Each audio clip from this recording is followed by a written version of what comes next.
Olá, começa agora mais uma edição do programa Interesse Público. Temos um encontro marcado aqui toda semana para falar de temas que interessam a você e a toda a sociedade. Veja o que vai ser destaque no programa de hoje. Supremo Tribunal Federal se prepara para julgar constitucionalidade da lei da ficha limpa. Para a PGR, a norma deve ter aplicação imediata. MPF denuncia servidores públicos e empresários envolvidos no desvio de recursos do Ministério do Turismo. O prejuízo estimado para os cofres públicos é de 4 milhões de reais. Em Santa Catarina, procuradores cobram instalação de postos de pesagem para evitar que excesso de carga dos caminhões piore as condições de rodovias federais. E veja também, por causa de fraude, MPF barra repasse milionário de verbas federais para o programa ProJovem em Dourados, no Mato Grosso do Sul. Essas e outras notícias você acompanha agora no Interesse Público, um programa do Ministério Público Federal.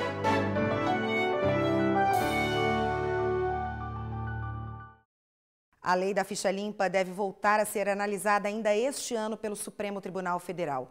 A ação proposta pelo Conselho Federal da Ordem dos Advogados do Brasil defende que a norma é constitucional. Para o Procurador-Geral da República, Roberto Gurgel, a lei da ficha limpa não viola o princípio da presunção de inocência e deve ter aplicação imediata. A primeira lei brasileira de iniciativa da população surgiu em 1999, a Lei contra a Compra de Votos. Essa lei tipificou como crime a compra de voto, o uso da máquina e o abuso do poder econômico. E aí, como, eu não diria pena, mas como resultado, era a perda do mandato. Mais de uma década depois, a sociedade se manifestou outra vez. Cerca de 2 milhões de assinaturas garantiram o envio de mais um projeto de iniciativa popular ao Congresso, a chamada Lei da Ficha Limpa, criada para impedir que políticos com condenação na Justiça possam concorrer às eleições. Os políticos que tiveram suas contas rejeitadas por órgão de contas, ele está inelegível. O projeto foi aprovado na Câmara dos Deputados e no Senado em maio de 2010. Logo depois, a lei foi sancionada pelo presidente da República em junho do mesmo ano. Depois de muita comemoração, veio a polêmica. Surgiu dúvida quanto à validade da lei para as eleições de 2010. Vários candidatos barrados pela lei da ficha limpa entraram na Justiça para terem o direito de se candidatar. Eles alegaram que a lei seria inconstitucional ou que não poderia valer para aquele ano. Eu acho que isso aí tem que acabar, essa história de ficha suja, né? Porque ele é o representante da gente no país. De lá para cá, a lei passou pela análise dos ministros do Supremo Tribunal Federal 3 vezes no plenário. A primeira foi em setembro de 2010, a menos de um mês das eleições, quando julgaram o caso de Joaquim Roriz, ex-senador que renunciou ao mandato em 2007 para escapar de um processo por quebra de decoro parlamentar. Nas eleições de 2010, ele queria concorrer ao governo do Distrito Federal. Se um dia descobrir algo que me comprometa, eu sou o primeiro a renunciar à minha vida pública. A decisão ficou empatada. 5 ministros votaram a favor e 5 contra.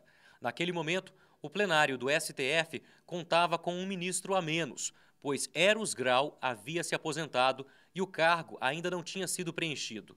Com um impasse, o presidente do STF, ministro César Peluso, optou por suspender o julgamento sem a proclamação do resultado. Foi excelente, só que foi mal aplicada. Deveria ter sido aplicada há 50 anos atrás.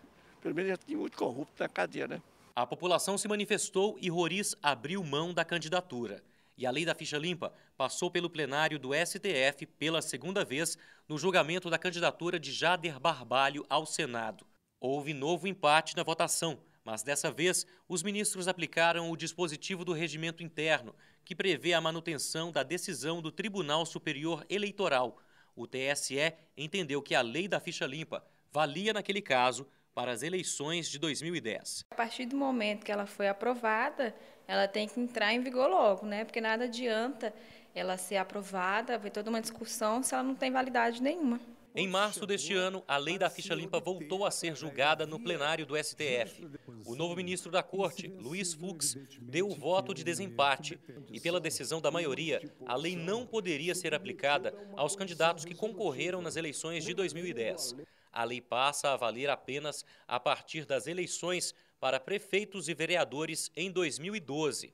Agora, a lei da ficha limpa deverá passar por outra votação para que os ministros decidam sobre a sua constitucionalidade. O que espero é que nós tenhamos a chamada lei da ficha limpa com plena eficácia, aplicando-se integralmente nas eleições do ano vindouro. O Ministério Público Federal no Amapá ajuizou 4 denúncias contra servidores públicos e empresários por desvio de recursos do Ministério do Turismo. Eles são acusados de formação de quadrilha, falsidade ideológica, peculato e uso de documento falso. Dos 21 denunciados pelo Ministério Público Federal no Amapá, 18 tiveram os bens bloqueados pela Justiça Federal. O bloqueio tem limite de R$ 4 milhões, valor que pode ter sido desviado pela quadrilha. Entre os denunciados estão Frederico Costa, ex-secretário executivo do Ministério do Turismo, Colber Martins, ex-secretário nacional do Ministério, e Mário Moisés, ex-presidente da Embratur. Para o procurador da República responsável pelas denúncias, os depoimentos foram cruciais para identificar os membros da quadrilha. Temos também 7 períodos de interceptações, onde ficou muito evidente a organização da quadrilha, a forma como ela atuava e como ela trabalhou para simular a execução do convênio. Nesta semana, o MPF também ingressou com uma ação por improbidade contra os 21 denunciados. Temos provas de todos os tipos, né? A prova mais contundente é a prova técnica elaborada pelo Tribunal de Contas da União e também pelo setor de perícia da Polícia Federal, onde atesta que o convênio não foi executado, que não houve execução nenhuma a despeito do pagamento. A deputada federal Fátima Pelaz foi a primeira secretária de Turismo do Amapá entre os anos de 2004 e 2006. É da deputada amapaense a emenda destinada ao Instituto Brasileiro de Desenvolvimento de Infraestrutura Sustentável, o IBRASE, para a capacitação de agentes de turismo. Em nota, o ministro do Turismo, Pedro Novaes, informou que enviou à Controladoria Geral da União pedido de instauração de procedimento administrativo disciplinar para apurar as possíveis irregularidades no convênio celebrado entre o Ministério e o IBRASE. Os 4 servidores investigados na Operação Voucher foram exonerados. Segundo as investigações, a atuação da ONG no Amapá foi praticamente inexistente. O último curso de capacitação para agentes de turismo foi realizado no início deste ano. Em Macapá, a instituição mantinha 2 funcionários, na sede que funcionava neste prédio. Mas, há pelo menos 6 meses, as atividades estavam paradas. Após a descoberta da fraude, um segundo convênio entre o IBRASE e o Ministério do Turismo, de mais de R$ 5 milhões, foi suspenso. Infelizmente, o estado do Amapá está se tornando cada vez mais uma vergonha nacional. E esse tipo de operação vem só demonstrar para o povo o porquê não há turismo aqui no estado do Amapá. Esse desvio de dinheiro é lamentável, é um absurdo. Em nota, o IBRASE afirma que atendeu o cronograma de execução, que o objeto do convênio foi rigorosamente cumprido. Destacou ainda que centenas de pessoas foram capacitadas para o desenvolvimento do turismo no Amapá e que os relatórios que comprovam o cumprimento do convênio já foram entregues ao Ministério do Turismo e ao Tribunal de Contas da União.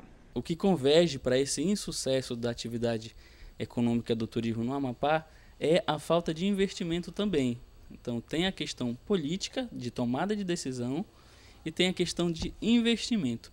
No próximo bloco, membros do MPF se reúnem em Belém, no Pará, para discutir o novo Código Florestal e os conflitos socioambientais. E mais, livro propõe uma visão multidisciplinar sobre a proteção do patrimônio cultural. Daqui a pouco.